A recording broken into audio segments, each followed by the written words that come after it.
আসসালামু আলাইকুম, শুভ সকাল জানাচ্ছি সবাইকে আর আমন্ত্রণ জানাচ্ছি সংবাদ পর্যালোচনা ভিত্তিক RTVর নিয়মিত আয়োজন নিটল টাটা আজ পত্রিকা অনুষ্ঠানের সঙ্গে আছে লুৎফর রহমান। দর্শক, এই অনুষ্ঠানের মাধ্যমে আমরা দেশের উল্লেখযোগ্য জাতীয় দৈনিকের অন্যতম শিরোনামগুলো আপনাদের জানানোর চেষ্টা করি, একই সঙ্গে খবরের পেছনে খবর ও তা নিয়ে বিশ্লেষণ শুনি। সংবাদ বিশ্লেষণে আজ আমাদের সঙ্গে যোগ দিচ্ছেন সিনিয়র সাংবাদিক এম এ আজিজ। আজিজ ভাই, আপনাকে স্বাগত জানাচ্ছি আমাদের আজকে স্টুডিওতে। ধন্যবাদ আপনাকে। দর্শক, আমরা আলোচনায় যাব, তবে তার আগে দেশের প্রধান কয়েকটি জাতীয় দৈনিকের শিরোনামগুলো একটু দেখে নেব। শুরু করছি সমকাল দিয়ে। প্রবাসী কর্মীর হাতে অবশেষে স্বস্তির টিকিট। ডান দিকে আছে মালেকের কারিগররাও রেহাই পাবে না। প্রশ্রয়দাতা হিসেবে একাধিক প্রভাবশালীর নাম, বাজেয়াপ্ত হবে সম্পদ। তার নিচে আছে কক্সবাজারের সব ওসি সহ 34 পরিদর্শক বদলি, শুদ্ধি অভিযান। যুগান্তর বলছে সরকারি বেসরকারি 39 প্রতিষ্ঠান, 1000 কোটি টাকা ভ্যাট ফাঁকি। তালিকায় আছে standard chartered bank, Habib bank, basic bank এবং লঙ্কা বাংলা ফাইন্যান্স।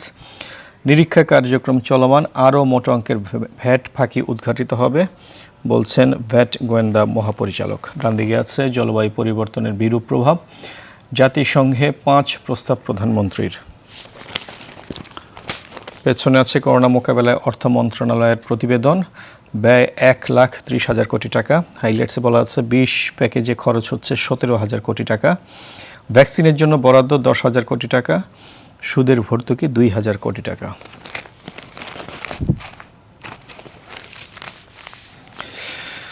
প্রথম আলো, ঢিলেমি অধ্যক্ষ নেই 141 কলেজে। সরকারি কলেজ অধ্যক্ষ করার মতো শিক্ষকের অভাব নেই, কিন্তু শূন্য পদ পূরণে মনোযোগ কম শিক্ষা মন্ত্রণালয়ের।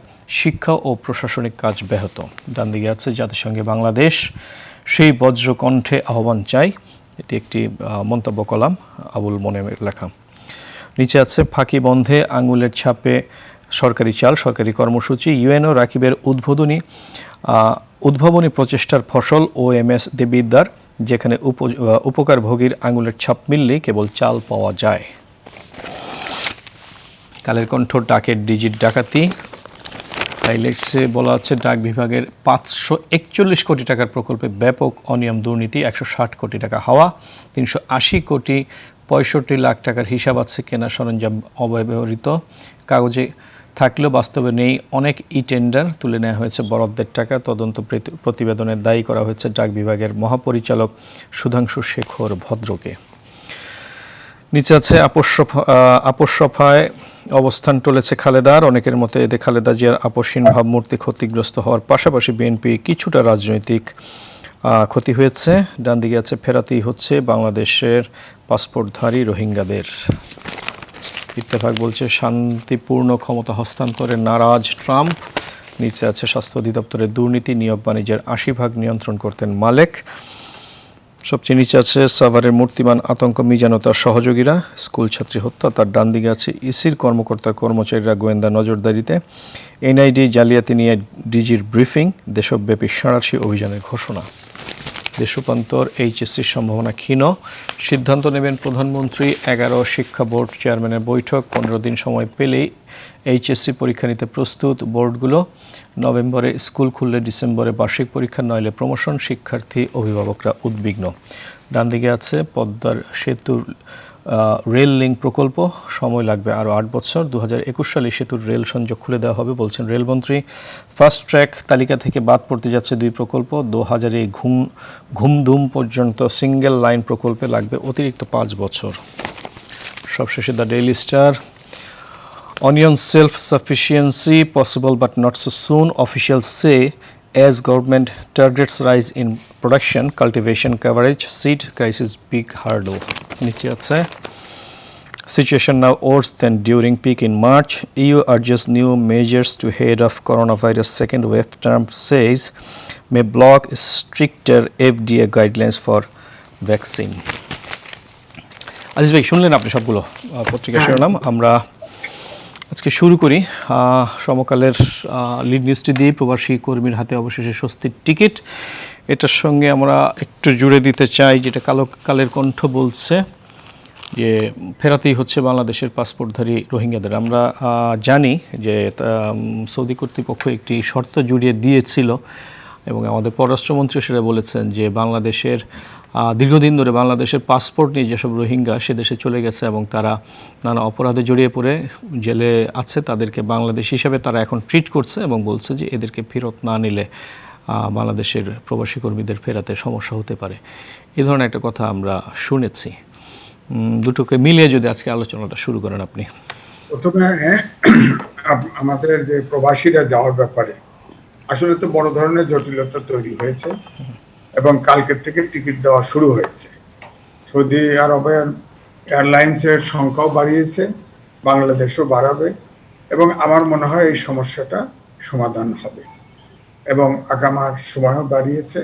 সুতরাং এটা একটা আমার স্বস্তি, কারণ সৌদি আরবেই আমাদের যে প্রবাসী প্রায় 23 থেকে 25 লাখ প্রবাসী থাকে এবং তাদের অনেকেরই আকামা আছে। এখন ওখানে যাওয়ার পরে যেটা মনে হচ্ছে যে এতদিন পরে করোনায় তারা গিয়ে, এরা তো সব বেসরকারি প্রতিষ্ঠানে অধিকাংশ মানুষই কাজ করে, এখন সেই বেসরকারি প্রতিষ্ঠানের চাকরি তাদের বহাল আছে কিনা এখনো, তারা যায় কিছু লোক হয়তো ওখানে যাও বিপত্তিতে পড়তে পারে। তো সুতরাং আমাদের যে ওখানে এমবেসি আছে নিশ্চয়ই নজর রাখবে, আমরা আশা করি, যাতে যাদের আকামা আছে তারা অন্তত পক্ষে ওখানে গিয়ে কাজ পায়। এখন তো যাদের আকামা আছে তারাই তো যেতে চাচ্ছে, এখন তার অন্যরা কেউ যেতে চাচ্ছে না। সুতরাং আমি মনে করবি তবুও এটা একটা স্বস্তিদায়ক যে অন্তত পক্ষে প্রসেসটা শুরু হয়েছে। আন্দোলন সংগ্রাম হওয়ার পরে, প্রেশার হওয়ার পরে আমার মনে হয় উভয় পক্ষের চোখ, এটা আগেই সমাধান হতো, ডিপ্লোম্যাটিক এফার্টস আগেই সমাধান হলে ভালো হতো। যাই হোক, তারপর আমি বলবো যে এটা স্বস্তির বিষয়। এখন প্রশ্ন হলো রোহিঙ্গা। 70 দশকে 80 দশকে জিয়া রহমানের সময় যখন রোহিঙ্গা বাংলাদেশে আসে, তখন শুধু সৌদি আরবে নয়, আপনার মালয়েশিয়া, ইন্দোনেশিয়া সহ অনেক দেশে ভাগাভাগি করে অনেককেই তাদের প্রয়োজনে, কাজের প্রয়োজনে অনেক রোহিঙ্গাকে মুসলিম দেশ হিসাবে ভ্রাতৃত্ববোধ থেকে তাদেরকে নিয়ে যাওয়া হয়। সেখানে কিন্তু সেই সময় কিন্তু এমনি আমাদের বাংলাদেশ থেকে কোনো রোহিঙ্গাকে পাঠানো হয়নি, তারাই নিয়েছে। এখন আবার তারা বলছে যে আপনার 40,000-50,000 রোহিঙ্গা আছে, তারা তো এখন বাচ্চা কাচ্চা সহ প্রায় 2 লাখের উপরে। তো এটা তো আমি মনে করি অন্যায্য। আর আপনারা যেটা বললেন যে পাসপোর্টধারী, এই 70-80 সালের তাদের পাসপোর্টের মেয়াদ তো 5 বছর থাকে। এই পাসপোর্ট কি করে আছে? পাসপোর্ট থাকলো কি করে? তাহলে কি আমাদের বাংলাদেশি এমবেসি পাসপোর্ট রিনিউ করেছে? পাসপোর্ট এখানে প্রশ্ন আছে, তো বাংলাদেশ গভর্নমেন্টকে ক্লিয়ার করতে হবে রোহিঙ্গারা পাসপোর্ট পেলো কোথায় এবং পাসপোর্ট রিনিউ করলো কি করে। 80 সালে গেছে জিয়া রহমানের সময়, তো 80 সালে যদি গিয়ে থাকে, এটা 2020 সাল, পাসপোর্ট 5 বছরের অধিক পাসপোর্ট দেওয়া হয় না। তো রোহিঙ্গা যদি কোনো কারণে পাসপোর্ট নিয়েও থাকে, সেই পাসপোর্টটা ইনভ্যালিড, পাসপোর্ট তো থাকার কথা না। আর যদি বাংলাদেশ সরকার যদি পাসপোর্ট রিনিউ করে থাকে, তাহলে তো স্বাভাবিকভাবে সৌদি আরব কিছু প্রেশার তো দিতে পারে। তবুও আমি বলবো মুসলিম দেশ, আপনি সৌদি আরবের দেখেন রাজনীতি, মানবাধিকার সব কিন্তু ভিন্ন ধরন, এবং আপনি দেখেন মুসলিম বিশ্বের অধিকাংশ দেশ, আমি বলবো অধিকাংশ দেশের সাথে তারা সম্পর্ক ভালোভাবে রক্ষা করে না। সুতরাং এইটার সাথে রোহিঙ্গা, আমাদের প্রবাসীর সাথে রোহিঙ্গা যুক্ত করা, এটা অমানবিক, অনৈতিক, এবং এটাকে আমি মোটেই পছন্দ করি না। কারণ আমাদের দেশে এখনো 11-12 লাখ রোহিঙ্গা রয়ে গেছে, তার সাথে যদি আরো 2 লাখ রোহিঙ্গা অ্যাড হয়, এটা তো এই সময় না, সে তো 80 সালের আগে, 70 সালের রোহিঙ্গা। তারা তখন নিচে, তখন তাদের প্রয়োজনে নিচে, কারণ সৌদি আরবে বলেন যেসব দেশগুলোতে নিচে, তখন সেই সব দেশে কর্মী দরকার ছিল, তাদের কর্মীর প্রয়োজন, মুসলিম ভ্রাতৃত্ববোধের অজুহাতে তারা নিয়েছে। এখন তারা মনে করে যে বাইরের থেকে আমরা কর্মী পাবো, সুতরাং এদের দরকার নাই, এরা স্থায়ী বাসিন্দা হয়ে যাচ্ছে। এখন সমস্যা হচ্ছে সৌদি কর্তৃপক্ষ যা বলে সেটার বাইরে তো আসলে কোনো কাজ করা যায় না, যেহেতু আমরা আসলে তাদের অনেকটাই কৃপা প্রার্থীর মতোই আসলে আমাদের লোকজনকে সেখানে পাঠাতেই হবে। এবং বিশ্ব রাজনীতিও কিন্তু আসলে এখন অনেকটাই চেঞ্জ হয়ে গেছে। আগে সৌদির যে মানবিক রূপটা আমরা দেখতাম যে মুসলিম বিশ্বের প্রতি, সেটা কিন্তু এখন ইরানের সঙ্গে দ্বন্দ্ব বলেন বা বিশ্বের যে এখন বর্তমানের যেই রাজনীতির যে চালচিত্র, তাতে কিন্তু অনেকটা চেঞ্জ হয়ে গেছে। তার মধ্যে তো আমরা পড়ে গেছি। এখন আসলে আমাদের হাতে কি করার আছে, কি বিকল্প আছে আমাদের? এখন বিকল্প কিছু নাই, এসব ক্ষেত্রে তো কূটনৈতিক তৎপরতা ছাড়া তো বিকল্প নাই। এখন তো আমরা তো, আমাদের এমন কোনো শক্তি নাই যে আমরা সৌদি আরবকে প্রেশার দেব, কারণ সৌদি আরবে কর্মী দরকার। তারা আমাদের, আমরা যদি এখন যদি আমাদের প্রবাসী ওখানে না যেতে দেই, তারা অন্য দেশ থেকে নিবে। সুতরাং আমাদের নেগোসিয়েশনটা করতে হবে, কারণ এইটা এই যে রোহিঙ্গাদের পাঠিয়ে দেওয়া, এটা তো সম্পূর্ণ অনৈতিক, অন্যায্য। সুতরাং এই রোহিঙ্গাদের তো আমরা নিতে পারি না, এটা তাদেরকে তো বুঝাইতে হবে। এই অন্যায্য, আপনার ফরেন মিনিস্টার বললেন যে এটা ছোট লেভেল থেকে এইসব কথাবার্তা বলা হয়েছে, ছোট ফরেন মিনিস্ট্রি, ছোট অফিসার থেকে। তা এটাকে ইগনোর করা উচিত না। এখনই আমি মনে হয় সর্বোচ্চ লেভেল থেকে কথা বলা দরকার, এবং কূটনৈতিক তৎপরতা, যেখানে আমাদের এখানে 11-12 লাখ রোহিঙ্গা রয়েছে তা শেয়ার করা উচিত। উল্টা তারা পাঠিয়ে দিচ্ছে, ভারত থেকে 50,000 রোহিঙ্গা পাঠাতে চায়। এগুলি কি? এগুলো রোহিঙ্গা তো এখান থেকে ওখান থেকে সবাই মনে করছে যে বাংলাদেশ হচ্ছে রোহিঙ্গাদের ডাম্পিং। না, আমরা তো সেফ প্লেস করে দিচ্ছি, মানে সারা বিশ্বের যত রোহিঙ্গা আছে সব বাংলাদেশে এখন আসবে আর কি। হ্যাঁ, আমরা প্রথম থেকে তাদেরকে এখানে বাংলাদেশে ঢোকার কিন্তু আসলে ঠেকানোর চেষ্টা করেছি, পারি নেই। এরপরে মানবিক হয়ে গেছি, মানবিক হয়ে এই 11-12 লাখ লোক আপনার ঢুকিয়ে দিয়ে এখন আমাদের এই চিটাগাং, কক্সবাজার এই অঞ্চলটা কিন্তু শুধু আমি বলবো যে এই অঞ্চলটা থ্রেটেন এখন সামগ্রিকভাবে। আমাদের বাংলাদেশিরা মাইনরিটি হয়ে গেছে, এবং এমনিতেই তিনটা পার্বত্য জেলা আমাদের অসন্তোষ সব সময়। এই রোহিঙ্গারা থাকাতে আমি তো মনে করতেছি আমাদের দেশের ভূখণ্ডে অখণ্ডতা অ্যাটেস্টেড। সুতরাং এই ব্যাপারটা খুব সিরিয়াসলি দেখা উচিত। এই রোহিঙ্গাদের স্থায়ী বাস বাংলাদেশে হবে, এটা হতে দেওয়া উচিত না। কারণ এই আপনার এই আমাদের এই পূর্বাঞ্চল ঘেরা যতগুলো দেশ আছে সবগুলোই কিন্তু অস্থির হয়ে উঠবে। সুতরাং এ ব্যাপারে আমি মনে করি সৌদি আরবের সাথে কূটনৈতিক তৎপরতা জোরদার করা উচিত, এবং এই রোহিঙ্গাদের আমরা বাংলাদেশে নিতে রাজি না, এটা জনগণের সেন্টিমেন্ট হওয়া উচিত। কারণ তারা 80 সালে গেছে, তারা পাসপোর্ট পেল কোথায়? পাসপোর্টের কথা বলে, পাসপোর্ট তো নাই তাদের এখন, যৌক্তিক কারণেই। সেক্ষেত্রে হয়তো আলোচনার একটি বিষয় হতে পারে, যেহেতু তারা মুসলমান, আমরা যেহেতু তাদের প্রতি ভ্রাতৃত্ব দেখিয়েছি, তাদেরও উচিত, সৌদি আরব যেহেতু মুসলিম বিশ্বের আসলে লিডিং পজিশন আছে, তাদেরও উচিত আসলে এই দায়িত্বটা ভাগাভাগি করে নেয়। আমার মনে হয় যে এই লাইনে আলোচনা করলে হয়তো যদি কিছুটা সমাধান আসতে পারে, অন্যথায় খুব একটা বিষয়ে আশা করা যায় না। আচ্ছা, আমরা আজিজ ভাই পরের প্রসঙ্গটায় আসি, যেটা আমাদের এখন এক এক সময় এক একটি ইস্যু চলে আসে। এখন শাহেদ, সাবরিনার পরে এখন আবার শুরু হয়েছে মালেকনামা, ড্রাইভার আব্দুল মালেক। সেটা সমকাল বলছে মালেকের কারিগররাও রেহাই পাবে না, প্রশ্রয়দাতা হিসেবে একাধিক প্রভাবশালীর নাম বাজেয়াপ্ত হবে সম্পদ। আর দৈনিক ইত্তেফাক বলছে স্বাস্থ্য অধিদপ্তরের দুর্নীতি, নিয়োগ বাণিজ্যের 80% নিয়ন্ত্রণ করতেন মালেক। একজন ড্রাইভার 80% নিয়োগ বাণিজ্য নিয়ন্ত্রণ করে মোটামুটি কয়েক শত কোটি টাকার মালিক হয়েছেন আমরা জানতে পেরেছি। তো উনি কিন্তু এই কাজটি আজকে থেকে করছেন না, উনি 1984 সাল থেকে করে আসছেন, আজকে 36 বছর ধরে। হঠাৎ করে আমরা এখন জানতে পারলাম এবং এটি নিয়ে তোলপাড়। এমনই হয় বাংলাদেশে আসলে। এখন আপনাকে আমি প্রশ্ন, আপনি ড্রাইভার হিসেবে ছোট করে দেখলে হবে না। বাংলাদেশে একমাত্র আমি বলবো পরিবহন সেক্টর, বাংলাদেশের পার্লামেন্টে আইন পাশ হয়েছে, সেই আইন এই সরকার আইন পাশ করেছে কিন্তু বাস্তবায়ন করতে পারে নাই, কারণ পরিবহন সেক্টর এত শক্তিশালী। এখন ধরেন এই ড্রাইভার, তিনি আপনার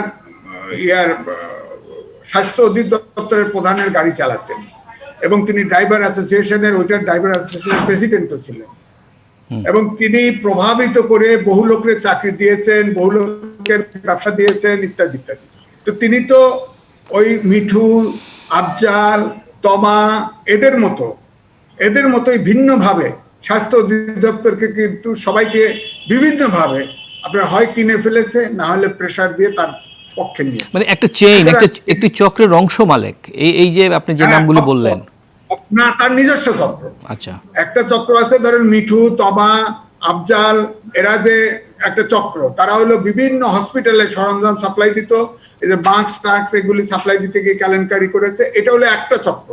পুরা বাংলাদেশ জুড়ে স্বাস্থ্য অধিদপ্তরের যত কেনাকাটা, যত বাণিজ্য, সব জায়গায় সর্বমহলে এটা বিনিয়োগ করে তারা এই কাজ করত। আর ড্রাইভার মালিক তার নিজস্ব চক্র, তিনি হলেন তার প্রধান। ড্রাইভার হিসেবে ছোট করে দেখলে হবে না, সে প্রধান। সে যেহেতু মহাপরিচালকের আপনার গাড়ি চালাতেন, 2 জনে চালাইছে, এবং সে অনেক চাকরি বাকরি, ব্যবসা বাণিজ্য, দেওয়া টেওয়া সবকিছু নিয়ন্ত্রণ করতো। নাহলে ড্রাইভার স্ট্রাইক করে দিবে, কারো গাড়ি চলবে না, স্বাস্থ্য অধিদপ্তরের কোনো গাড়ি চলবে না, তাহলে তো সবাই জিম্মি হয়ে গেল। এই ডরে সবাই করছে। আর এছাড়াও সে তো ভাগ দিয়েছে নিশ্চয়ই। আপনি জিকে শামীম টামিম দেখেন না, এরা তো অংশ দিয়েছে। জিকে শামীম এক ইঞ্জিনিয়ারকে 1100 কোটি টাকা ঘুষ দিয়েছে, দিয়ে পুরা অর্গানাইজেশন কিনে ফেলছে। এখানে তো স্বাস্থ্য অধিদপ্তর তাই আমরা তো জানি এই আওয়ামী লীগ আমল না, বিএনপি আমল থেকে শুরু হয়েছে। স্বাস্থ্য অধিদপ্তরে যিনি মন্ত্রী হন তার ঘনিষ্ঠ জন, একদম ঘনিষ্ঠ, হয় ছেলে নাই ভাই নাই নিকট আত্মীয় নিকটজনকে এই মিঠু তমা আপনার আফজাল এরা আগে আগে কিনে ফেলে তারপরে পুরা জিনিসটা নিয়ন্ত্রণ করে। তো এইটা আপনি এখন যে তদন্তটা হচ্ছে, দুদক যে তদন্তটা হচ্ছে, স্বাভাবিকভাবে একটা প্রশ্ন কিন্তু এসছে যে দুদকের আগে এই স্বাস্থ্য অধিদপ্তর সম্পর্কে কয়েক দফা যে হয় দুর্নীতি হয় তার উৎস এবং তার সমাধানের জন্য কিন্তু আপনার কিন্তু মন্ত্রীর কাছে কিন্তু প্রতিবেদন জমা দিয়েছিল, সরকার কিন্তু ব্যবস্থা নেয় নাই। সুতরাং এখন যাদেরকে আপনার আসামি করা হলো দুদক তদবির করছে, এই ধরেন কেরানি, এই ড্রাইভার, এগুলি সহ প্রায় 40-50 জন। কিন্তু আমার প্রশ্ন হচ্ছে যে এরা কি আলাদাভাবে দুর্নীতি করতে সক্ষম, আলাদাভাবে দুর্নীতি করতে পারে এই নিচু স্তরের কেরানি? আপনার এই প্রশ্নের উত্তরেই আমি এটা পড়িনি, এটা কালের কণ্ঠে আজকে একটি সাক্ষাৎকার ছাপা হয়েছে। অধ্যাপক ডক্টর AHM এনায়েত হোসেন, উনি ছিলেন স্বাস্থ্য অধিদপ্তরের সাবেক অতিরিক্ত মহাপরিচালক এবং বর্তমানে স্বাস্থ্য শিক্ষা অধিদপ্তরের মহাপরিচালক। এই মালেক 4 বছর ওনার গাড়ি চালিয়েছেন। উনি বলছেন আমি ক্লিন ইমেজের মানুষ, মালিকের দায় আমার না। 4 বছরে উনি কিছু জানতে পারেন না, উনি এখন বলছেন উনি ক্লিন ইমেজের, মালিকের দায় ওনার না। কেউই কিন্তু এখন দায় নিচ্ছে না। 36 বছর ধরে কিন্তু মালিক তৈরি হয়েছে, কেউ বলছে এখন আমার দায় না। আচ্ছা, শাহেদের সাথে রিজেন্ট হসপিটালের যখন এগ্রিমেন্ট সাইন হয় তখন তো আপনারা ছবি প্রকাশ করেছেন, দেখেছেন ওখানে মন্ত্রী অফিস উপস্থিত, সচিব উপস্থিত, মহাপরিচালক স্বাক্ষর করেছেন, ডাইরেক্টররা উপস্থিত ছিল, সবাই। কেউ তো দায় নিচ্ছে না, কেউ দায় নিচ্ছে না। দায় আসলে জনগণের। চিফ এক্সিকিউটিভ হচ্ছে মন্ত্রণালয়ের মন্ত্রী এবং সাচিবিক সকল দায় দায়িত্ব হচ্ছে সব মন্ত্রণালয়ের অধীনে যত অর্গানাইজেশন আছে তা পরিচালনা এবং সাচিবিক সকল সাহায্য করার পরিচালনার দায়িত্ব হচ্ছে সচিবের। তারপরে যার যার অর্গানাইজেশনের প্রধান তিনি তার ওটা চালাবেন। এখানে সচিব কোথায়? এই যে দুদক তদন্ত করছে, স্বাভাবিকভাবে প্রশ্ন এসেছে মন্ত্রী কোথায়, সচিব কোথায়, সেই তমা কোথায় গেল, মিঠু কোথায় গেল, আফজাল কোথায় গেল, যারা হাজার হাজার কোটি টাকা, এই যে আফজাল হাজার হাজার কোটি টাকা পাচার করে নিয়ে বিদেশে চলে গেছে, এরা কোথায়? এখানে দুদক তো আগে তো দুদকই তো কয়েক দফা আপনার উৎস, আপনার দুর্নীতির উৎস সাজেস্ট করেছিল, সেখানে তো ড্রাইভার কেরানি ছিল না। এখন তারা আসছে সব। আসলে এইটা হলো এই আপনার ইয়াবার মতো, ইয়াবা যারা খেত গরিব ছোট ছোট এরা ক্রস ফায়ারে চলে গেছে। গডফাদার যারা ইয়াবা আমদানি করে তাদের কিন্তু কেউ ধরা পড়ে নাই। ক্যাসিনোতে সর্বোচ্চ ঢাকা দক্ষিণের উত্তরের দক্ষিণের আওয়ামী লীগের যুবলীগের নেতা, ইনি হচ্ছে সর্বোচ্চ ব্যক্তি। ক্যাসিনোর সাথে এই সমাজের পুলিশ থেকে শুরু করে সব জড়িত ছিল। বড় হলো এটা শুরু, শেষ হয়ে গেছে। এইরকমই এখন এই স্বাস্থ্য খাতে আপনার দেখেন এই কেরানি টেরানি ড্রাইভার ধরে উপর সবাই সেফ। আপনার সেক্রেটারিকে ট্রান্সফার করে নেওয়া হয়েছে, মন্ত্রীর দায় নাই, সচিবের দায় নাই, কারো দায় নাই, এবং মহাপরিচালকও দুটো ড্রপ করে দিচ্ছে, তারও কোনো দায় নাই। সে তার নাকি দুর্নীতির কোনো অভিযোগ খুঁজে পাওয়া যায় নাই। বলেন তিনি এগ্রিমেন্ট সাইন করলো, তার কোনো অভিযোগ খুঁজে পাওয়া যায়। তার মানে যেটা বলছিলাম, তার মানে কি সমস্ত দায় আসলে জনগণের। তাই তো আমি তো বলবোই যে এই যে যেগুলোকে ধরো আপনার সরকারি কর্মচারী যেগুলো কেরানি ড্রাইভার, এগুলো হলো চোর জনগণের ভিতরে একটা অংশ চোর আছে, তো এটা হলো চোর ও জনগণ দায়িত্ব। এর জন্য সাধারণ জনগণ দায়ী না। সাধারণ জনগণ ট্যাক্সের পয়সায় 2 লাখের উপর সরকারি কর্মকর্তা কর্মচারী লালন পালন করে। সকল চুরির উৎস, ঘুষের উৎস কিন্তু এই কয়েকজন লোক। 17 কোটি লোকের মধ্যে এই কয়েকটি লোক যদি দুর্নীতিকে প্রমোট না করে, দুর্নীতি ঘুষ যদি না খায়, তাহলে এই বাংলাদেশে দুর্নীতি হওয়ার কোনো সুযোগ নাই। যেমন উদাহরণস্বরূপ বলি, আপনি বলেন যে গার্মেন্টস, কয়েকদিন আগে রিপোর্ট দেখলাম, গার্মেন্ট ব্যবসায়ীরা ওভার ইনভয়েসিং, আন্ডার ইনভয়েসিং এর মাধ্যমে এই দেশ থেকে সবচেয়ে শীর্ষে, টাকা পাচারের শীর্ষে আছে। কোনো ব্যবস্থা হচ্ছে এবং এই যে আন্ডার হয় যখন এক্সপোর্ট করে, এখানে কে? কাস্টমসের সরকারি লোকরা এগুলো করে দেয় না? তারা টাকা পয়সার বিনিময় এগুলি করে দেয় না? কোন কাস্টমের লোক গরিব বলেন আপনি? ইলেকট্রিসিটির লাইনম্যানের বাড়ি, ওয়াশার লাইনম্যানের বাড়ি, তিতাসের লাইনম্যানের ঢাকা শহরে 6 তলা বাড়ি, আপনি আমি ফকির। লেখাপড়া করবে কে দেশে? লুটতরাজ, পড়াশোনার দরকার নাই। পড়াশোনার দরকার নাই, লুটতরাজের লাইন খুঁজে বার করেন এদেশে হাজার কোটি, এখন 100 কোটি টাকা। এই যে ড্রাইভার, আপনি বলেন 100 কোটি টাকা। আপনার এক জেলার আপনার ছাত্র সংগঠনের প্রেসিডেন্ট, সে 2000 কোটি টাকা পাচার করে দিচ্ছে। বলেন এগুলো কল্পনা করা যায়? দেশটা লুটতরাজের দেশ হয়ে গেছে, অল্প কিছু লোক। এখন আমি বলবো হয়তো এটা বলা যায় উপস্তরে যারা উপর শ্রেণীর লোক সুবিধার অভাবে হয়তো চুরি করছে না, কিন্তু এদেশের 17 কোটি লোকের মধ্যে এই চুরি ধুরির ভিতরে কয়টা লোক? 1% এরকম, 1% এরকম। তারাই আসলে আমাদের ভাগ্য বিধাতা, তারাই হচ্ছে আমাদের ভাগ্য নিয়ে ছিনিমিনি খেলছে। আজিজ ভাই, আমরা আরো আলোচনা আছে এই বিষয়টি আসলে অনেক বড়। আরেকটা এই স্বাস্থ্য অধিদপ্তরের আরেকটা বিষয় নিয়ে, আমরা স্বাস্থ্যের আরেকটা বিষয় নিয়ে আলোচনা করব, তবে একটি বিরতি থেকে ঘুরে আসি, তারপরে একটু আপনার কাছে আমরা ফিরে আসবো। দর্শক, সময় হলো বিরতির, আরো আলোচনা নিয়ে ফিরছি একটু পরেই, সঙ্গেই থাকুন।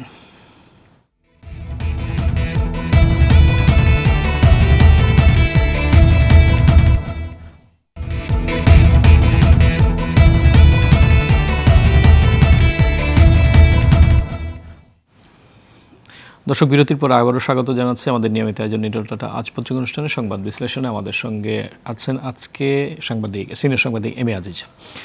আজিজ ভাই, আমরা একটু যুগান্তরের পেছনের পাতার দিকে চোখ ফেরাই। সেখানে বলা আছে, করোনা মোকাবেলায় অর্থ মন্ত্রণালয়ের প্রতিবেদন, ব্যয় 1,30,000 কোটি টাকা, 20 প্যাকেজে খরচ হচ্ছে 17,000 কোটি টাকা, ভ্যাকসিনের জন্য বরাদ্দ রাখা হয়েছে 10,000 কোটি টাকা, সুদের ভর্তুকি 2,000 কোটি টাকা। করোনা শুরু হওয়ার পর থেকে এখন পর্যন্ত চলছে এখনো, সেটা 1,30,000 কোটি টাকা, বাজেটের প্রায় 4 ভাগের 1 ভাগ। এই টাকা যে কিভাবে যে যাবে, কিভাবে খরচ হবে, আমরা তো এই দেশের জনগণ আস্থা রাখি না। এর তো অধিকাংশ টাকা লোপাট হওয়ার সম্ভাবনা থাকে। সুতরাং এই টাকা খরচের সময় আমার মনে হয় একটা বিশেষ স্পেশাল কমিটি সুপারভিশনে রাখা উচিত, যাতে এই টাকা কোনো নয়ছয় না হয়। এর মধ্যে একটা বড় অংশ টাকা ইতিমধ্যে খরচ হয়েছে, ওই যে প্রণোদনা দিয়েছে সরকার, এবং সরকার প্রণোদনা দিয়েছে, এ নিয়ে তো কথা উঠেছে যে হোটেলে রাখা, খাওয়া দাওয়া, এই টাকাও স্বাস্থ্য অধিদপ্তরের লোকজন কিন্তু মেরে খেয়েছে অনেক। এখন তো স্বাস্থ্য অধিদপ্তর থেকে পরিপত্র জারি করা হয়েছে যে কোনো ডাক্তারে আর কথা বলতে পারবে না স্বাস্থ্য খাতে, এমন কেউ তো কথা বলে না। সুতরাং আমরা যদি কথা বলতে পারতো, তাহলে আমরা কিন্তু ঠিকই আমরা মিডিয়া জানতে পারতাম, জনগণ জানতে পারতো। এখন তো ওই সাইড অফ, কিন্তু ইতিমধ্যে কোনোভাবে সংবাদ বের করে টোরে আপনার বলা হয়েছে যে এগুলো সব লুটপাট করে খাওয়া হয়েছে। সুতরাং এই যে টাকা খরচ হয়েছে, এটার জন্য স্পেশাল তদন্ত হওয়া উচিত, এবং যা খরচ হবে সেটাও যাতে প্রপারলি খরচ হয়, তার জন্য বিশেষ কমিটি থাকা উচিত। এখন ধরেন আপনার করোনার যে অবস্থা, আপনার ধরেন সর্বনিম্ন অক্সফোর্ড এবং এক্সট্রাজেনেকার তৈরি যে ভ্যাকসিন, এই ভ্যাকসিনটার সবচাইতে সর্বনিম্ন দাম সেটা হলো $4, আর সর্বোচ্চ আছে $145। সুতরাং বাংলাদেশের এখন পর্যন্ত কোনো এই যে ভ্যাকসিন যদি পাওয়া যায়, আপনার বিশ্ব স্বাস্থ্য সংস্থা বলছে আগামী মাসে আমরা, তারা বলেই দিছে পরিষ্কার, হুর প্রধান বলছেনই যে আমাদের যে প্রস্তুতি, আমরা হুর কখনো কোনো নির্দেশনা বা তারা যে নির্দেশনাটা কোনোটা মানি নাই, এবং সারা পৃথিবীতে 156টা দেশ একটা চুক্তি করেছে যে তারা ওষুধটা যাতে সমতার সাথে ডিস্ট্রিবিউট হয়। তাতে দেখা গেছে প্রথমে 3%, জনগণের 3% মানুষ আগে আপনার ভ্যাকসিন পাবে, সেখানে স্বাস্থ্য সেবায় যারা আছে তারা আগে, এরপরে বয়স্করা পাবে। এই 3%-এর অংশ হিসাবে অনেকে টাকা পয়সা অ্যাডভান্স করেছে। আমাদের বাংলাদেশের কোনো প্রস্তুতি এখনো নাই। আপনার এই যে ভ্যাকসিনগুলো হচ্ছে, আপনার ধরেন ICDDRB-তে যে ভ্যাকসিনটা, চীনা ভ্যাকসিন আপনার পরীক্ষা করার কথা ছিল, সেটা আমলাতান্ত্রিক জটিলতায় কেন আমলাদের মাধ্যমে আসা হলো না, ফরেন মিনিস্ট্রির আন্ডারে আসা হলো না কেন? ICDDRB তো ফরেন মিনিস্ট্রির থেকে আপনার প্রোটোকল নিতে পারতো পাশ করে, তা না করে এইটা করতে গিয়ে 2-3 মাস পিছিয়ে গেল। এখন এটার কি প্রস্তুতি?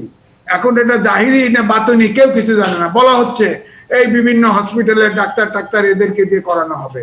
এখন এটা কি করানো, কি প্রস্তুতি? সারা বিশ্বে আমরা জানি যারা ভলেন্টিয়ার তাদেরকে আপনার প্রণোদনা দেওয়া হয়, হেলথ ইন্স্যুরেন্স করা হয়, গিফট দেওয়া হচ্ছে, নানান কিছু আমরা মিডিয়াতেও দেখতে পাচ্ছি। এটা গোপনের কিছু না, প্রকাশ্যে ইনজেকশন দিচ্ছে, ইত্যাদি ইত্যাদি টেস্ট হচ্ছে। আমাদের দেশে এটা কিন্তু গোপনে, আমরা এটা দেখতে পাচ্ছি না। এখন তো মানুষের ভিতরে শঙ্কা যে এদেরকে দেওয়া হবে। চীনা ভ্যাকসিনের টেস্টটা তো শুরু হওয়ার কথা ছিল, এটা কি অবস্থায় আছে আসলে? তো এটা এখনো শুরু হয় নাই, কোনো ভলেন্টিয়ারও ঠিক হয় নাই।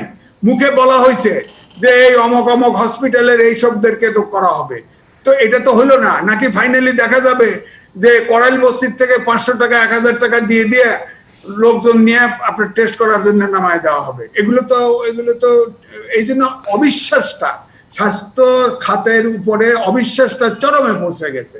সুতরাং এখানে বিশেষ নজর দেওয়া উচিত। কারণ এই অবস্থায় তো আগামী মাস থেকে আবার সেকেন্ড ওয়েভ শুরু হচ্ছে, যেটা সরকারের সর্বোচ্চ পর্যায়ে থেকে বলা সেকেন্ড ওয়েভ হচ্ছে। আমি বলছি দেখেন কতটা প্রস্তুত ভ্যাকসিন আছে, মিনিমাম প্রস্তুত নাই তো।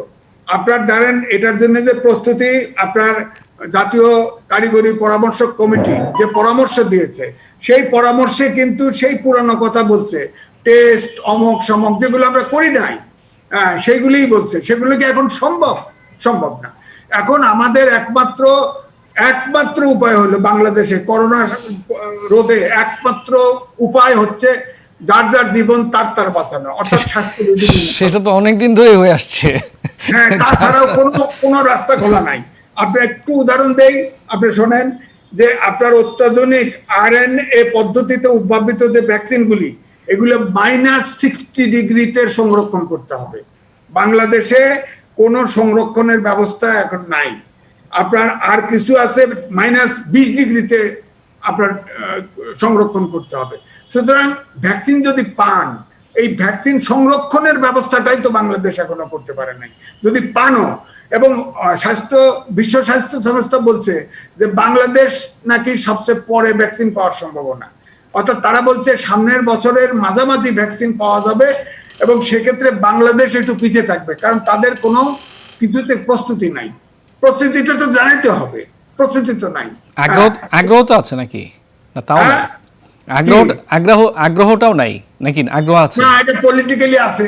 আগ্রহ তো সারাক্ষণ দেখাচ্ছে, এটা ফেস করো, করোনা মোকাবেলা করো, কিন্তু বাস্তবে তো কোনো কার্যকরী কোনো ভূমিকা দেখছি না। প্রথম থেকে আপনি দেখেন, করোনা তো আমাদের একমাত্র উপায় ছিল, ঘনবসতি দেশ, 17 কোটির দেশ, যদি আজকে বিদেশ থেকে যে লোকগুলো আসছিল, ওই লোকগুলোকে যদি কোয়ারেন্টাইন রাখা হতো বা টেস্ট করা প্রপারলি করা হতো, তাহলে তো করোনা বাংলাদেশে ঢুকতো না। বাংলাদেশ থেকে তো করোনা সৃষ্টি হয় না। এই যে ফেল করছি, এরপরে আধা আপনার লকডাউন, কোথাও ছুটি, এই সেই নানান কিছু আপনার জানেন। এখন সবকিছু খুলে দেওয়া হয়েছে স্কুল ছাড়া। তো এখন কি করে এটা মোকাবেলা করবে? একমাত্র উপায় হচ্ছে ভ্যাকসিন সংগ্রহ করা। এই ভ্যাকসিনের যে প্রসেসে গেছে, আমি বললাম যে এই যে 156টা দেশ যে চুক্তি করলো, 56 দেশের ভিতরে তো বাংলাদেশ নাই। তাহলে আমরা কোত্থেকে ভ্যাকসিন পাবো? আমরা তো কি করে পাবো? ইউনিসেফ এটার দায়িত্ব নেবে। এখন সেই ইউনিসেফ যদি এখন দয়া করে আমাদেরকে ভ্যাকসিন দেয়, এখন টাকা যদি স্যাংশনও করেন, আপনি বললেন স্যাংশন, টাকা নিয়ে বসে থাকতে হবে, ভ্যাকসিন পাবেন কোথায়? এখন আপনার ভারতে অক্সফোর্ডের ভ্যাকসিন, বাংলাদেশের ভ্যাকসিনকেও একটা আপনার এগ্রিমেন্ট করছে যে তারা ওখান থেকে ভ্যাকসিন আনবে। তো ভারতে হলে আপনার 130 কোটির লোক, তারা প্রত্যেকটাই এই ভ্যাকসিন, করোনা এমনই জিনিস, 130 কোটি লোকের অন্তত 120 কোটি লোককে ভ্যাকসিন দিতে হবে। কতটুকু দিবে আমাদের জন্য? যদি যাই হোক এগ্রিমেন্ট একটা ভ্যাকসিন আনবে, কতটুকু? বাংলাদেশের মানুষ আসলে করোনা মোকাবেলা অনেকটা নিজেরাই শিখে গেছে। আসলে এখন হয়তো প্রাকৃতিকভাবে আমাদেরকে শিখতে হয়েছে আসলে করোনাটা কি। আসলে আমাদের স্বাস্থ্যবিধি মানা ছাড়া কোনো উপায় নেই। যে আশঙ্কাটা করা হয়েছিল বাংলাদেশকে নিয়ে, যে লাখ লাখ লোক মারা যাবে, এখন পর্যন্ত আল্লাহর বিশেষ রহমত যেমন কিছু দেখা যায়নি। যদিও আমাদের মৃতের সংখ্যা 5000 ছাড়িয়েছে, আমরা বলবো যে অনেকের চেয়ে অনেক ভালো আছি। সেটা যেভাবেই হোক, মানুষ হয়তো নিজের ব্যবস্থা নিজেই করে নিয়েছে। এটার একটা আলাদা হিসাব আছে। আপনি ভালো আছি কেমন করে ভালো আছি আপনি বলেন, যে সারা বিশ্বে, বিশেষ করে ইউরোপে, যে মৃত্যুর সংখ্যা 4% সর্বোচ্চ, 4 বা 5ই ধরলো %। এই ইউরোপে আমাদের ডেমোক্রেটিক ডিভিডেন্ড হচ্ছে 68%, অর্থাৎ 68% লোকের ইমিউন ক্ষমতা বেশি বাংলাদেশের, কারণ সব ইয়াং কর্মক্ষম ব্যক্তি। আর ইউরোপের সব বৃদ্ধর সংখ্যা উল্টাটা, বৃদ্ধর সংখ্যা, সেই বৃদ্ধ মরতেছে পৃথিবীতে ইউরোপে 4%, আর বাংলাদেশের মৃত্যুর সংখ্যা 45%, 60 এজের উপরের 45%। তাহলে মৃত্যুর সংখ্যা আপনি ওই জিরো বয়স থেকে শুরু করে 1 বছর হিসাব থেকে হিসাব করে গড় করে 1.41% মৃত্যু বাংলাদেশে, তাই মৃত্যুর সংখ্যা কম, এই হিসাব দেখাইলে তো হবে না। হয়তো নীতি নির্ধারক ভেবেছেন যে বাংলাদেশে রোড অ্যাক্সিডেন্ট হয়েছে অনেক বেশি, প্রতি বছর অনেক বেশি মানুষ মারা যায়, সবাই বলা ঠিক না, যেটা প্রেসিডেন্ট ট্রাম্প অনেক সহজ, ট্রেন নিয়েছে পারুক না, তাহলে তো আর বাংলাদেশের সরকার দরকার নাই। যাই হোক, এখন আমরা তো এখন পর্যন্ত তেমন কিছু দেখিনি, ভবিষ্যতেও দেখবো তেমন কোনো আশা আমরা রাখি না। যার যার ব্যবস্থা তাড়াতাড়ি করতে হবে, যেটা আপনি শুরুতে বলেছিলেন। আমার বক্তব্য হচ্ছে আমাদের দেশে মৃত্যুর হার, যে শ্রেণীর যে বয়সের লোক সারা পৃথিবীতে মারা যাচ্ছে, আমাদের দেশের মৃত্যুর হার অনেক অনেক গুণ বেশি। 60 এজের উপরের আমাদের দেশে 45% লোক মারা যায়, আর ইউরোপে মারা যাচ্ছে 4 থেকে 5%। দেখে আমরা আমাদের এগুলো নিয়তি বলে আমরা মেনে নিয়েছি। আসলে এগুলোতে আসলে কম আলোচনা হয়নি, কম সমালোচনা হয়নি, কম বিতর্ক হয়নি, কাজের কাছে তেমন কিছু হয়নি, সামনের দিনেও খুব বেশি হবে বলে আসলে আমরা আশা রাখতে পারি না। আমাদের আরো কয়েকটা বিষয় আছে, আমরা একটু আজিজ ভাই সেদিকে একটু আলোচনা করি। কালের কণ্ঠের লিড নিউজ যেটি বলছে, ডাকের ডিজির ডাকাতি, উনি হচ্ছেন সুধাংশু শেখর ভদ্র। উনি কিন্তু আরেকভাবে আলোচিত হয়েছিলেন। উনি নিজে করোনা আক্রান্ত হয়ে প্রধানমন্ত্রীর কার্যালয়ে গিয়েছিলেন, তার সামনে গিয়েছিলেন যে ডাক টিকিট অবমুক্ত করার জন্য। ডাক বিভাগ হাইলাইটসে যেটা বলা হচ্ছে, ডাক বিভাগের 541 কোটি টাকার প্রকল্পে ব্যাপক অনিয়ম দুর্নীতি, 160 কোটি টাকা হওয়া, 380 কোটি 65 লাখ টাকার হিসাব আছে, কেনা সরঞ্জাম অব্যবহৃত, কাগজে থাকলেও বাস্তবে নেই, অনেক সেন্টার তুলে নেওয়া হচ্ছে বরাদ্দের টাকা, ইত্যাদি ইত্যাদি। 541 কোটি টাকা প্রকল্প, এই যে 160 কোটি টাকা লোপাট, এটার তো তদন্ত করতে হবে। দুর্নীতি দমন কমিশন ধরছে। এখন দুর্নীতি দমন কমিশন আমার কাছে কেন মনে হয় জানেন, এই স্বাস্থ্য অধিদপ্তরের ডিজি কিন্তু কোনো দোষ নাই, কোনো কিছু খুঁজে পাওয়া যায় নাই। শেষ পর্যন্ত তদন্ত করতে গিয়ে এও তো একটা ডিজি, এরও কিছু খুঁজে পাওয়া যাবে না। অর্থাৎ সমাজের যারা একটু উঁচু স্তরে, তাদের লুটপাট যাই করুক না কেন, তাদের কোনো দোষ খুঁজে পাওয়া যায় না। আপনার সব সময় আপনি দেখেন যত রকম হচ্ছে সব নিচের স্তরে, উপরের লোক খুঁজে পাওয়া যায় না।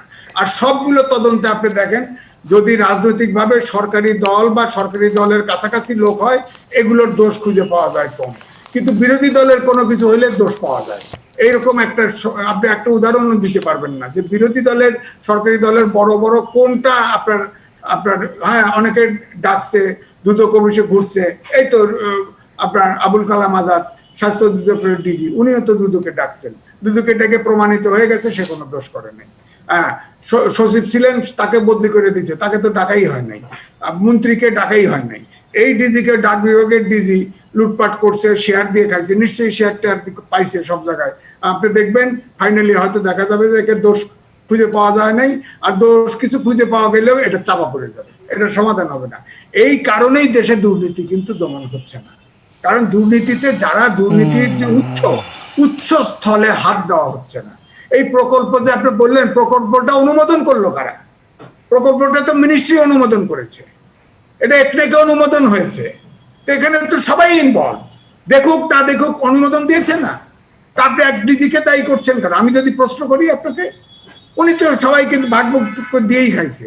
একটা প্রজেক্ট চালাতে হলে সবাই তো যার যার মতো। এখন তো সব জায়গায় আপনি ঘুষ কিন্তু কেউ একা খায় না, সবাই বাকি। কোনো ইঞ্জিনিয়ারিং ডিপার্টমেন্টে যান, ওই কোনো টেন্ডার হলে এ 2%, ও 3%, ও 1% ভাগ করেই আছে, অটো সিস্টেমে হয়ে যায়। সুতরাং কারো কোনো কষ্ট থাকে না, দুঃখ থাকে না। সুতরাং এগুলো সব ন্যাশনালাইজ হয়ে গেছে দুর্নীতি, স্পিড মানি নাকি? আর উপরের লোকরা কেউ ধরা খাচ্ছে না, সব দুই একটা নিচের শ্রেণী, নিচু লেভেলের লোকজন ধরে দেখানো হচ্ছে যে দুর্নীতির বিরুদ্ধে ইয়ে হচ্ছে। এখন তো দুর্নীতি জাতীয়করণ হয়ে গেছে। এই দুর্নীতি দমন করতে হলে সরকারি চাকরি যারা করবে, তাদের চাকরি নেওয়ার সময় তাদের পরিবারের আত্মীয় স্বজনের সকল সম্পদের হিসাব নিয়ে, এবং তাদেরকে আরো আমি মনে করি যে তাদেরকে চাকরি শেষে রিটায়ারমেন্ট বেনিফিট না, প্রয়োজনে ফ্ল্যাট দেন, জায়গা দেন, এরকম অ্যাসুর করে যে তোমরা যদি দুর্নীতি করো তাহলে তোমাদেরকে সোজাসুজি বিশেষ আইনে বিচার করা হবে এবং মৃত্যুদণ্ড পর্যন্ত দেওয়া হবে। সেই ধরনের কমিটমেন্টও লাগবে। আসলে আমরা তো যে জিরো টলারেন্স ছাড় দেওয়া হবে না, এগুলো তো মৌখিকভাবে বলি, কিন্তু আসলে কাজে তো আমরা দেখি না। শেষ একটি বিষয়, এই যে এই সংক্রান্ত সেই দুর্নীতি প্রসঙ্গই একটি বিষয় দিয়ে আমরা একটু আজকে আলোচনাটার ইতি টানতে চাই। দৈনিক ইত্তেফাকের নিচের দিকে আছে, ইসি কর্মকর্তা কর্মচারীরা গোয়েন্দা নজরদারিতে, এনআইডি জালিয়াতি নিয়ে ডিজির ব্রিফিং, দেশব্যাপী সাঁড়াশি অভিযানের ঘোষণা। সাঁড়াশি অভিযান, জিরো টলারেন্স, এগুলো তো আসলে খুব পরিচিত শব্দে পরিণত হয়েছে। ভয়ঙ্কর অবস্থা। আপনি চিন্তা করেন, আপনার বাংলাদেশ ব্যাংক থেকে টাকা চুরি হয়ে গেল, তদন্ত কমিটি হলে প্রতিবেদন নাই। তারপরে ব্যাংকগুলোকে আপনার খেলাপি ঋণ, ব্যাংক লুটপাট এর জন্য একটা কমিটি করা হবে, হয় নাই, কমিটিই করতে পারতেছে না। আর এনআইডি যেটা ফুল প্রুফ জায়গা বলে জানতাম, সেখান থেকে আপনার 2,02,000 ভুয়া আইডি পাওয়া গেছে এবং ইতিমধ্যে 937টা মামলা হয়েছে। এই যে সাবরিনা, ওই আপনার যে ধরা পড়ছে যে জিকেজি, তার কিন্তু 2টা এনআইডি এবং তার কারণে আবার কেস হয়েছে, এখন ধরা পড়ে। তো এখন এখানে ওখানে মাস্টার রোলে কাজ করে, অস্থায়ীভাবে কাজ করে, এরাও এর ভিতরে ইনভলভ। এখন এনআইডি যদি এরকম 2 নম্বর হয়, কোন জায়গায় গেছে বলেন? তাহলে তো আমাদের জাতীয় নিরাপত্তা নিয়ে একটা আমি শঙ্কা বোধ করছি এখানে। সুতরাং এটা ক্র্যাকডাউন না, এটা বিশেষ, এটা ঘুষের চেয়ে খারাপ জিনিস। এনআইডি যদি আপনার হয় 2 নম্বরে টেম্পার করা হয়, তাহলে তো আমাদের নিজস্ব সিকিউরিটি থাকে না। এই যে আজকে রোহিঙ্গাদের নিয়ে আমাদের যে সমস্যাটা তৈরি হচ্ছে তেমনই হবে। বাংলাদেশের পাসপোর্ট নিয়ে চলে গেছে, ওই সময় ঘুষ দিয়ে পরে এনআইডি হলে কোথায়? এখন তো বাংলাদেশে অনেক কিছু এনআইডি দেখালেই হয়ে যায়। এনআইডি দেখলে এখন আমি যদি একটা 2 নম্বর 3 নম্বর হয়তো দেখা যাবে, এটা নিয়ে তদন্ত করলে দেখা যাবে অনেক রোহিঙ্গা হয়তো বাংলাদেশে এনআইডি পেয়ে গেছে। এর আগেও তো দেখেছি আমরা এরকম। না, এটা তো পেয়েছে। রোহিঙ্গা তো কক্সবাজার অঞ্চলে এনআইডি পাসপোর্ট পেয়ে তো বিদেশেও চলে গেছে। হ্যাঁ, এখন তো এনআইডি ছাড়া হয় না। এগুলো তো আমাদের বাঙালি ওখানকার লোকাল পলিটিক্যাল চেয়ারম্যানরা হেল্প করেছে, পয়সার বিনিময়ে এগুলো করে দিয়েছে। পাসপোর্ট অফিস থেকে বের করে নিয়েছে, পাসপোর্ট অফিসও কেন ইনভলভ? ভাই শেষ করতে হবে, আমাদের শেষ করতে হবে। আমাদের শেষ কথা কি বলবেন আপনি? না, এটাই আমি বলছি যে আমি সামগ্রিকভাবে বলবো যে এদেশে দুর্নীতিতে বলাই হচ্ছে, দুর্নীতি এমন মহামারী আকার ধারণ করেছে, এটাতে দুর্নীতির উৎসস্থলে হাত দিতে হবে। দুর্নীতিতে নিচে হাত দিয়ে কোনো লাভ নেই। যেটা আপনি বললেন যে উপর থেকে ক্র্যাকডাউন করতে হবে আর কি, যেটা ওই যে সারাংশী অভিযান যেটা বলছে, এবং সেটা অত্যন্ত নিরপেক্ষভাবে করতে হবে। শুধুমাত্র আমি বলছি সরকারি কর্মকর্তা কর্মচারীরাই হচ্ছে দুর্নীতির উৎস। এইখানে সকল নজর দিতে হবে, তারা যাতে ঘুষ নিতে পারে। নিশ্চয়ই সরকার সেটা ভেবে দেখবেন, সরকারের শীর্ষ পর্যায়ের কর্মকর্তা নিশ্চয়ই সেটা ভেবে দেখবেন। সেই আশা রেখে আমরা আজকের আলোচনাটা শেষ করছি। অনেক ধন্যবাদ আজিজ ভাই আপনাকে। ভবিষ্যতে নিশ্চয়ই আপনার সঙ্গে দেখা হবে, কথা হবে। ধন্যবাদ আপনাকে। দর্শক, আমরা নিটলটা আজ পত্রিকা অনুষ্ঠানে এখানে শেষ করছি। অনুষ্ঠানটি প্রতি রবি থেকে বৃহস্পতিবার সকাল 9টা 15 শুক্রবার সকাল 10টা 10 আপনারা দেখতে পান। দেখার আমন্ত্রণ রইল। করোনাকালে মাস্ক পরে শারীরিক দূরত্ব বজায় রেখে নিরাপদে থাকুন আর RTVর সঙ্গেই থাকুন। ধন্যবাদ সবাইকে।